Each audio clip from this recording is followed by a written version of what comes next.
Roja Mexicana abrió 12 centros de acopio en los estados de Chihuahua, Guerrero, Nuevo León, Jalisco, Puebla, Querétaro, Sonora, Veracruz, Quintana Roo, Colima, Sinaloa y Tabasco. Todos ellos operarán de 8 de la mañana a 8 de la noche y hasta hoy la Cruz Roja Nacional ha movilizado 58 toneladas de alimento y a 200 voluntarios para entregar la ayuda tanto en Chiapas como en Oaxaca.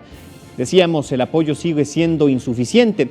La invitación es a donar cualquier objeto que podamos compartir, particularmente alimentos no perecederos como arroz, frijol, aceite, azúcar, sopa, galletas saladas, galletas dulces, chiles enlatados, productos de higiene personal y, muy importante, comida y también kits de aseo para bebés, así como alimento de mascotas. También casas de campaña resultan de utilidad, así es que usted puede compartir algo de esto, es muy importante.